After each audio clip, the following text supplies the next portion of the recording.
let me turn those on. How are you guys?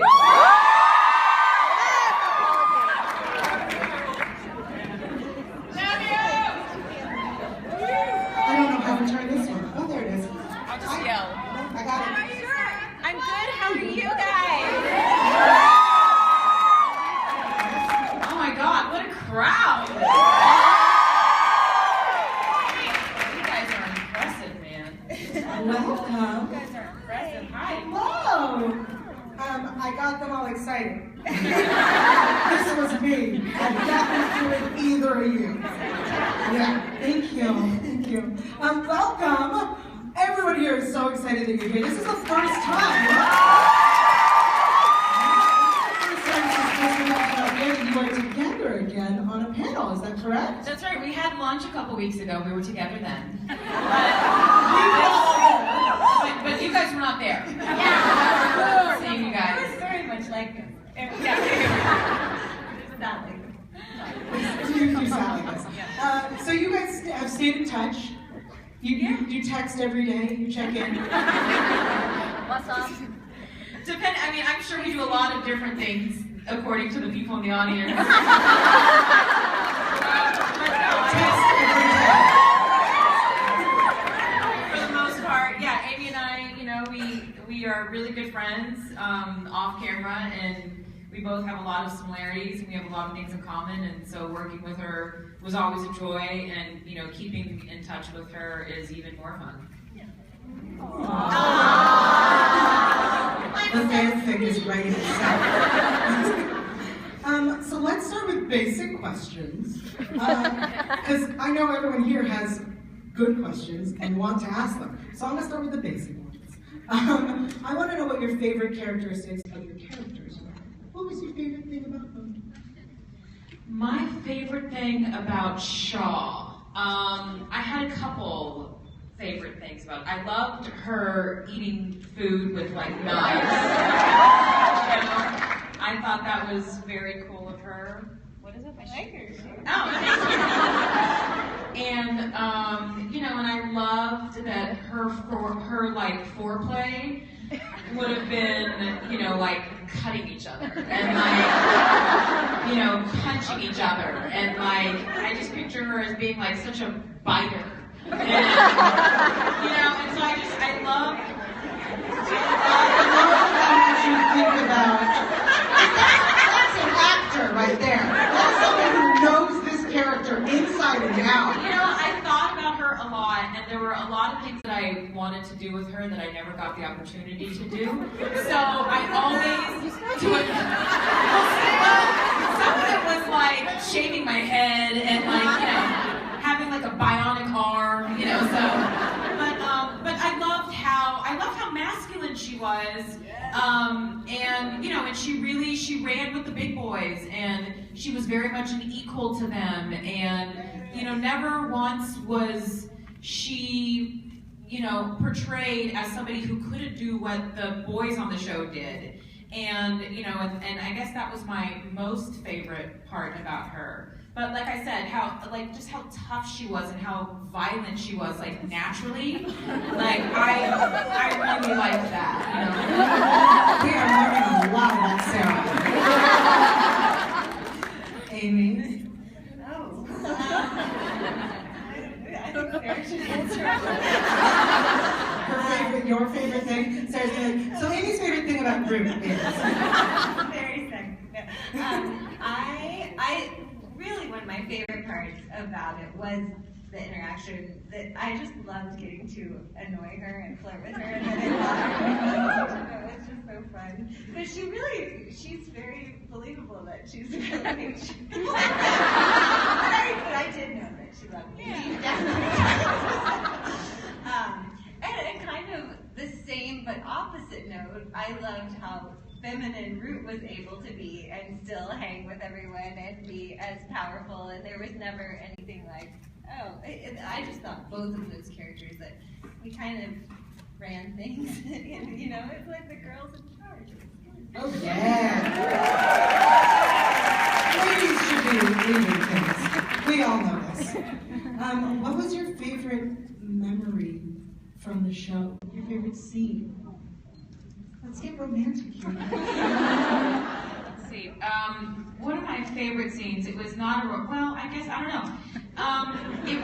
It was a difficult scene. It was the scene in the. One of my favorite episodes was the simulation episode, like 6,000. And and I really enjoyed the stuff that they had me do because I took the role because I wanted to go to these super dark places that you're not supposed to go to on network television. And so getting them to write that kind of stuff for me in that episode, I was beyond thrilled, and I wanted to honor it, to the highest degree of truth. And it was honestly that scene at the end by the carousel. I will always, that's the first thing that comes to mind when I think of POI, when I think of all that stuff. And it was very hard as an actor to stay in that place. And it was very challenging. It was very challenging. And I thought, with, my scene partner and I, I'm only good because she makes me look good. But I thought, I'm so sweet. So anyway, so that's, for me, that was one of my most memorable scenes. She was awesome. Yes, and yeah, it was difficult, it was challenging, but when I watched it, I thought we did a really good job. You did. That's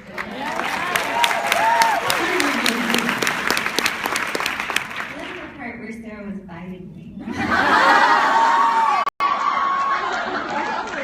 Camera's going off the rails. Yeah, we had a lot of fun scenes. I mean, even the first, I think one of a fun story was the first scene that we had together the day we met with the iron and everything. Jonah and Amanda came up afterwards and they were like, "Why is this the sexiest scene?" I didn't see it going that way. Right. So we were like, "That's what you wrote, right?" So then, I want to know, was the intention always to have this relationship happen? Yes, fuck yeah!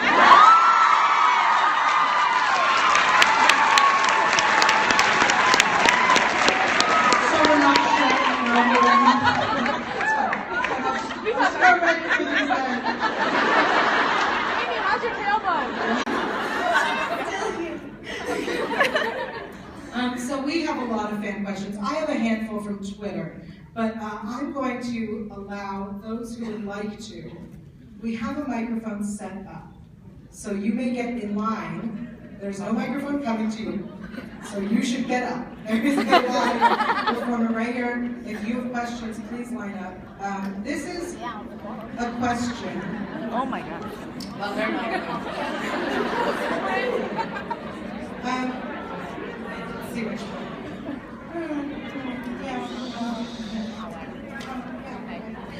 So you were talking about the simulation episode, and this question comes from Aria Lee on Twitter. Yep. So we get to see different aspects of your character, different versions, and they felt so different. How do you prepare to do that? You've been in this character, you know who they are. How do you prepare to do this character just slightly different? That's the fun thing too about my job is I feel like, look, this is what I feel like acting is a lot of human psychology, and we are all not just one thing. You know what I mean? It's no matter what you are comprised of so many different feelings, emotions, events, things that have happened to you. We're all bitchy, we're all funny, we're all crazy, we're all sweet, we're all, so we're all just a bunch of everything. And I think with actors, you just try and find that part of you that most, closely resembles that which you're trying to portray. And I guess that's kind of it. I just really try to tap into that part of myself that I can relate to what's happening or how the character is feeling, really. I don't know if I answered your question. It's kind of tough when it's like, how do you walk? We put one foot for the other. How do you put one foot for the other? You just kind of do. So I guess that's the same thing, it's like you just kind of think about that part of you that would respond to this situation and how would you respond, and and trust me, there were plenty of times playing Shaw where I didn't know if I was doing a good job. I didn't know, because they always wanted me to be tough and to not show emotion and to not, but at the same time, like I feel like we're humans, we're not robots, so there's got to be a little bit of emotion that sometimes, seeks through the veneer, and I guess we got it, I don't know.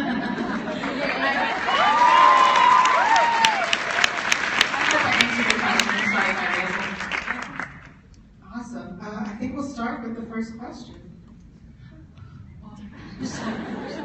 Okay, so my question goes to Sarah.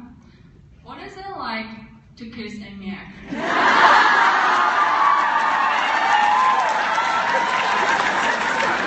I wonder if she's asking because she's getting ready to. Does it feel like when I do it in my dreams?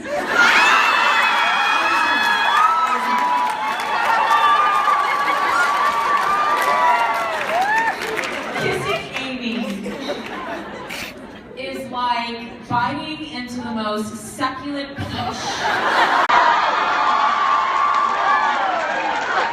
It's like sweet and juicy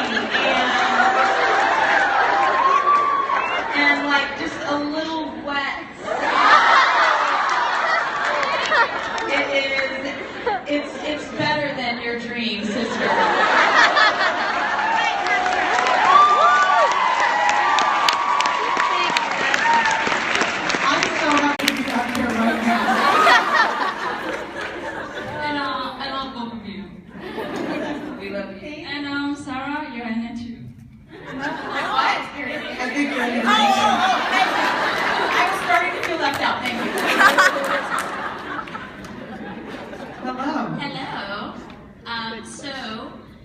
I saw earlier in the photo ops that you guys are really good at kind of going back into character.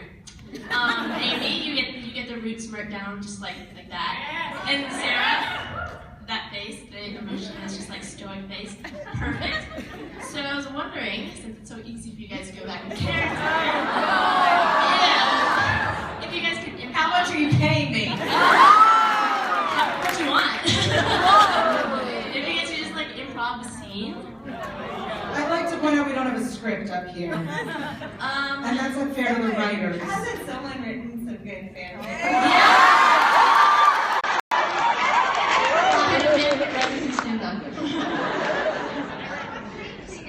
Try ClexaCon. I guess bring some fanfic to the table. Yeah, I'll do a stage reading of anyone's fanfic.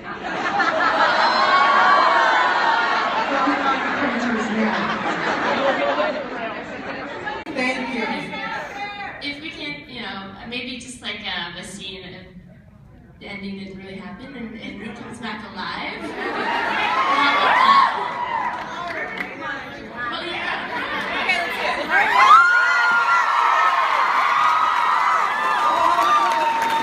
I'll move out of the way. So your scene is that Root comes back alive. Okay, good. So let's just say I am on the phone, right? Because I get that phone call. And then She's like, yeah, I don't even know. okay, so okay, wait. So I'm on here. Wait, let me be on the phone call with you. Whatever you say, right? Something about numbers or whatever. So. Wait, hold on, put the mic down.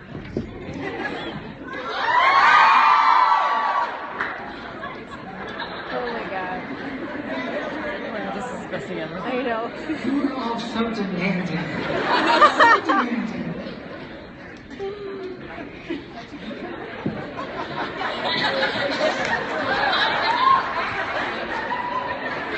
Okay, ready? Okay, quiet everybody. Stage master's quiet. Root. Did you you miss me? Is that you? Are you ready for this? I've never been more ready. Look behind you.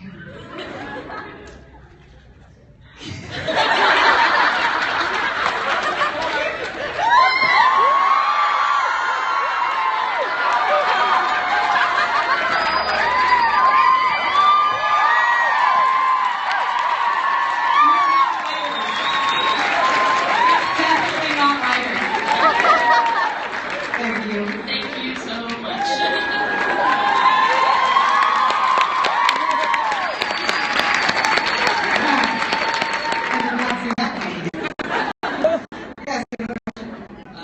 My name's Jose from Vegas.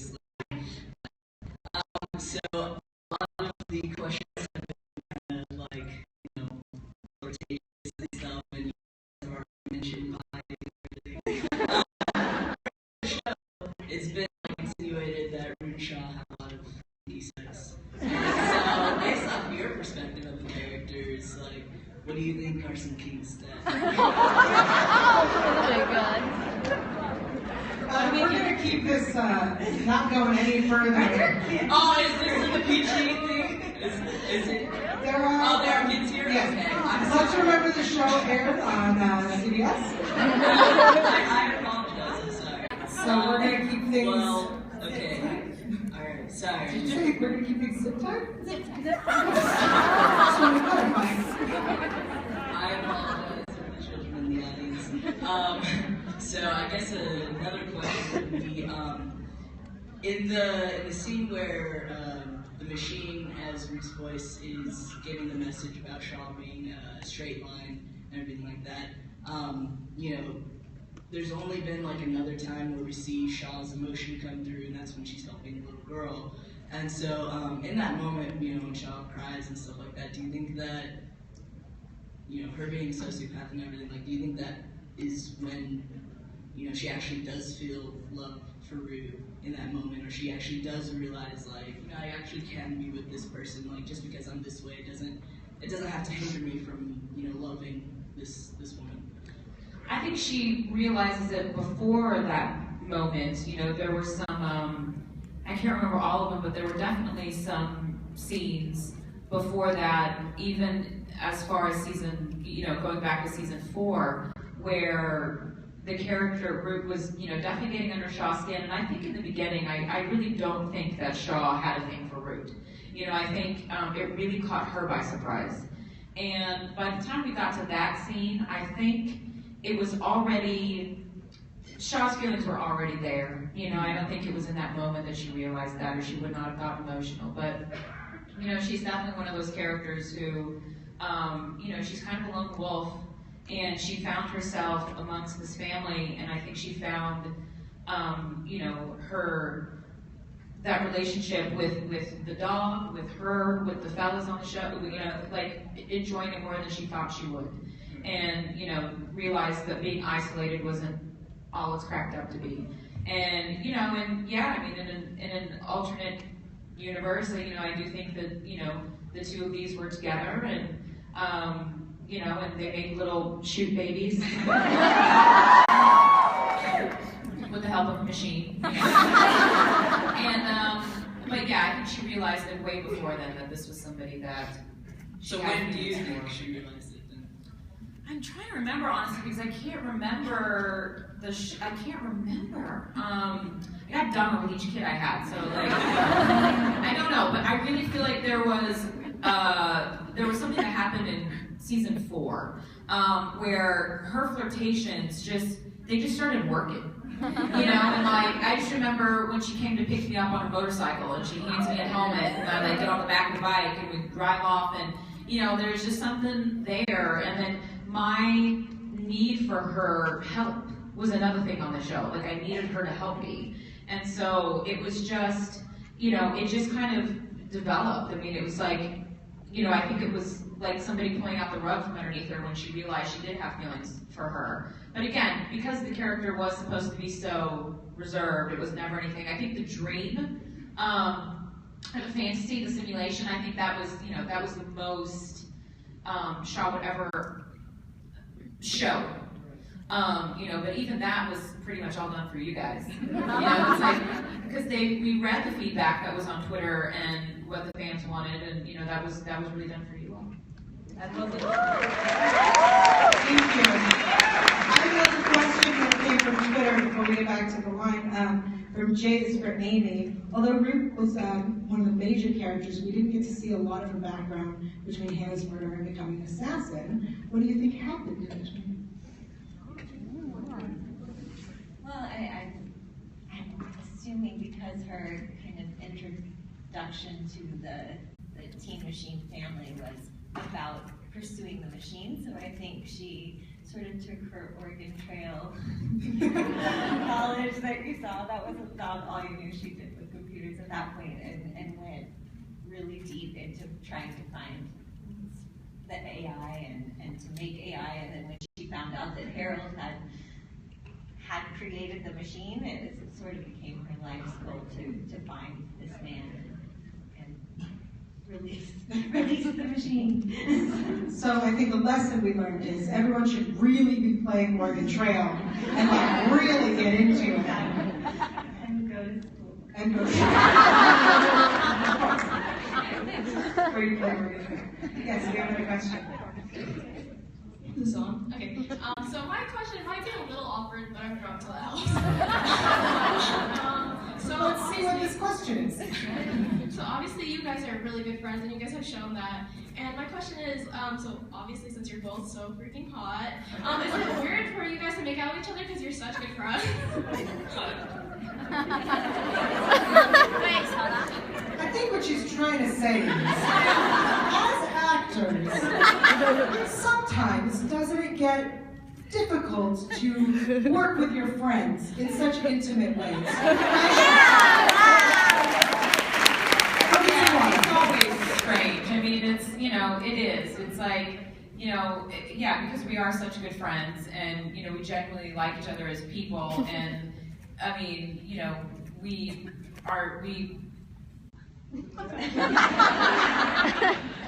Yes, it is weird. It is weird. It's like kissing your sister. You know what I mean? Like, oh, sorry. Sarah. You know what? You asked the question. But you answer. The weirder part about doing something like that for me is that the whole crew is your family, and so you've been like joking around with all, and then it's more just having the audience of all of your friends, like seeing if you're it was nice to have Sarah there that we could both be like, they're looking at us. So it was good. I can't think of another person I would rather have had that experience. Thank you.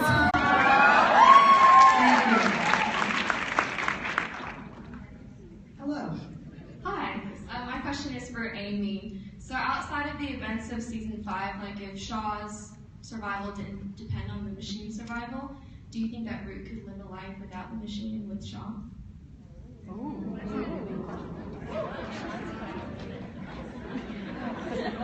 machine was such a big, that's so central to the story that it's hard to imagine. Like if Samaritan didn't exist in the machine, everything was happy with the machine. Or the machine, how would that happen? Then it would be the show. Like if she had to choose between, If she had to, yeah, I'm sorry, that's. I guess I just feel like the choice was she couldn't. If she chose Shaw over the machine, then there was no Shaw anyway because the world wasn't going to be there. So she was sort of, that was really the only choice there was, and that was her best chance of maybe having Shaw too. Thank you. Hello. Hello. Okay, so my question is for Sarah, and it's for the algorithm. Is that okay? Yeah. Yes, that's fine. I would like to know that if Shane hadn't, Oh my gosh.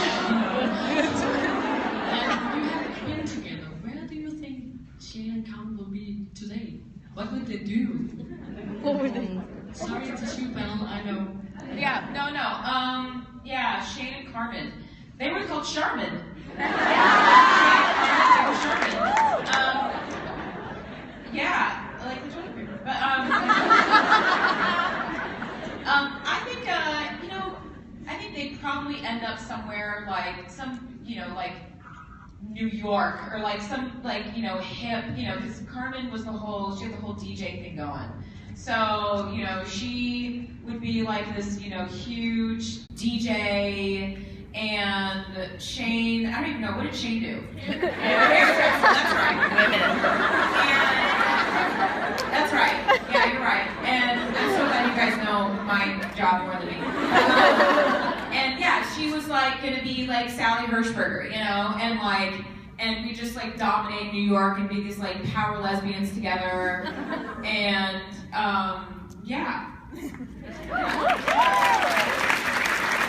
I worked with Kate not too long ago, and I worked with her last year on Ray Donovan, and she's great, she's super cute, stuff's on Twitter and Instagram, whatever if you want to see her.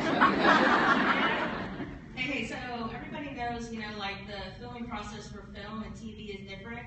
Which do you guys prefer and like why? Is it like the pacing or the blocking?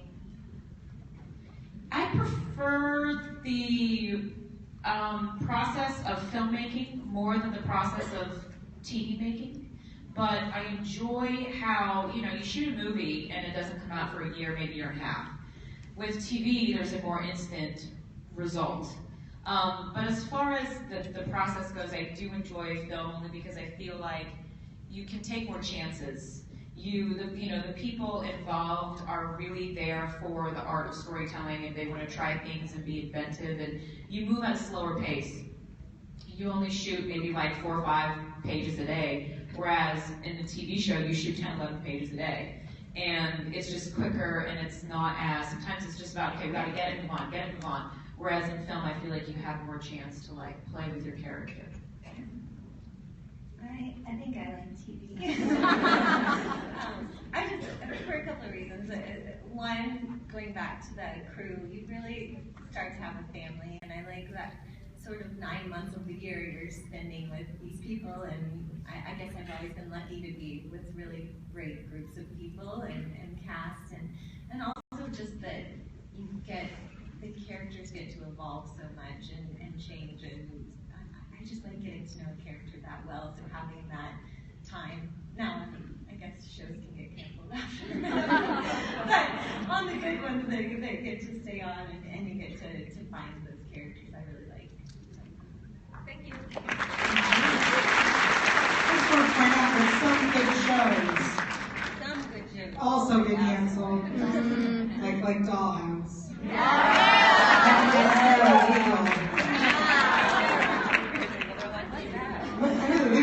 That's quality.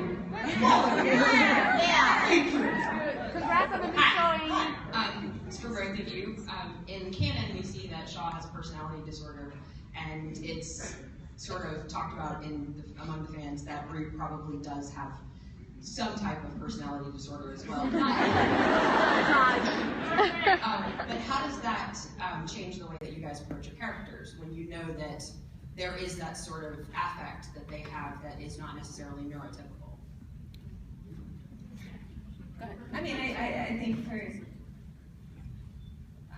think because I don't think either of their characters, maybe Shaw was when we were at the hospital, but have really been diagnosed as this. I don't think they're going to like therapy to get some help or anything. So I think I think that's where we got a lot of the quirks of the characters, and that's how you were able to explain things that you do, things that maybe a normal person wouldn't do, like a lot of the things that we did. But I think just playing them as truthful to what was written and to the person that we wanted to portray. I don't think we were ever played into any sort of personality. I just know, like for me, the note, I just remember, it's like ingrained in my head. It was like, no smiles, no this, no that. You have an access to type personality disorder. And I looked it up because I wasn't sure if I was real. And it is real. It actually is a real thing, and it is. It's like people that are very, they've got so much, whatever it is, so much is suppressed, and they don't know how to access it or to get it out. And so it actually is a thing, but I did not have the luxury of, for example, to sit with anybody who had that or to do anything like that. So, but that's also why I like the process of filmmaking, because in a film I would have had that time. But yeah, no, it does inform the character, and it does change things a bit. Just try to play everything just so cold. Thank you. Hello. Hi guys. I just want to know, besides your own characters on the show, who was your favorite character and why was it Bear? Why was it Bear? Is that assuming that we said Bear was our favorite? I mean, that is the correct answer. Oh, okay. So were you asking me or telling me? Tell us why you love Bear. But also, I told you. But why was it Bear? Do you have a favorite character other than your own? You didn't say it wasn't Bear, but you're going to get it. Bear was obviously your favorite. Bear was my favorite. Who was second? I love Bear. He likes the biting in the slobbery one. Did you have a second favorite? Honestly, no, but I loved working with the dog. I really did. Because working with the dog, what I loved about working with the dog is, the dog does whatever it wants, so every take was somewhat different, and you had to respond differently because you didn't really know what the dog was going to do. So, even though he was the ultimate scene stealer, you can't out-cute the dog no matter how hard I damn try. And so, it's like working with babies. You're not going to out-cute the baby. It just doesn't work that way. But he really was my favorite for that because he really kept me on my toes, and I had a great relationship with the dog. The dog actually bit a couple of the cats. He bit Jim and he bit Kevin. Yeah, but the dog never bit me. And the dog never bit Michael, and it never bit Amy. And that's all that really matters. That's all that matters. I love working with the dog, and then one time I decided I hated working with the dog because we were in the middle of the polar vortex, and Sarah's face was blue, and I had no feeling in any of my limbs, and we had been filming outside all day, and the animal film services came and told us that the dog had to go home because it was too cold for the dog.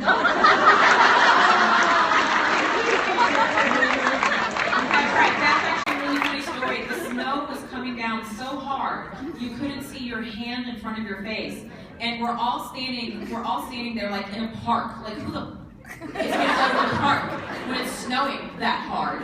And I had lines in the scene. I had dialogue, but I refused to say any of them. I didn't say anything. I just stood there with my head down as the snow was coming this way, and it was Jim, Michael, and Amy, and they all had lines, and it came time for me to talk, and I just was like, nope. It was miserable. I remember that. It was miserable. Thank you for your question. We can only take a few more, so if you're at the end of the line, I'm sorry. First of all, thank you both so much for coming. It means a lot.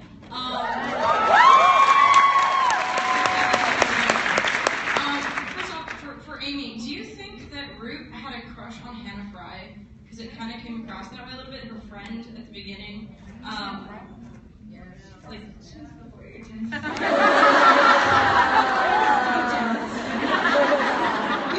friend. And my main question is, for Root, what do you think changed? When did it change that you went from seeing people fundamentally as bad code to being part of a family? What do you think changed transition for that? I mean, I think it was. Watch all of it again. But just being sort of. I can't think of an exact moment. There probably is one, and I should remember. But root count, probably. There it is. That's the answer. But finding a family of finding that there were people, you know, even after she kidnaps Harold and like ties him up and torturing him basically, and then they still like, she seemed to find family through trying to hurt people. Not that they didn't hurt her back, it all worked out. Thank you. I know that both of you have new projects that are going on. I want to make sure that everyone's aware, because I know they're going to want to watch it. So Amy, you're in the new Marvel X-Men project.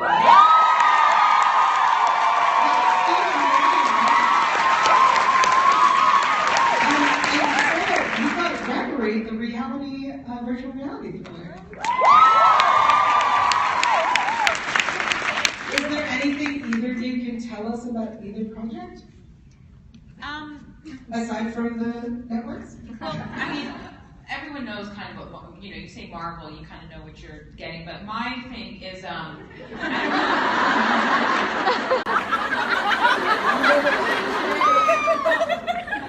anyway, but mine, just to fill you in on kind of what it's about is, I don't know if anyone ever saw the movie Inception. So it's kind of like the TV version of Inception. I go into people's deep subconscious,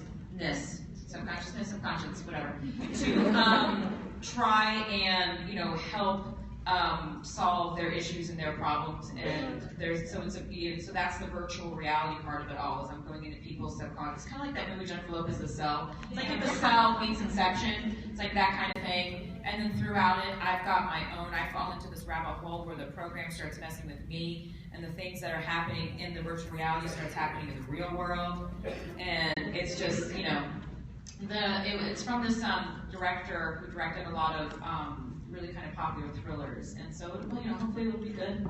I also did an Amazon pilot called Halfway House, which was let's see, who was in that one? It was Blythe Danner, Matthew Lillard was in it, and I play a meth addict. So we'll see which one goes. Awesome. So that's Amazon, and then Gregory is on Gregory's NBC. NBC. Yes, I have that. And Amy, anything you can tell us about the unnamed X-Men pilot on Fox? I'm afraid to. I don't know yet. I tried. I did what I could, guys. I did what I could. Thank you so much. Thank you guys.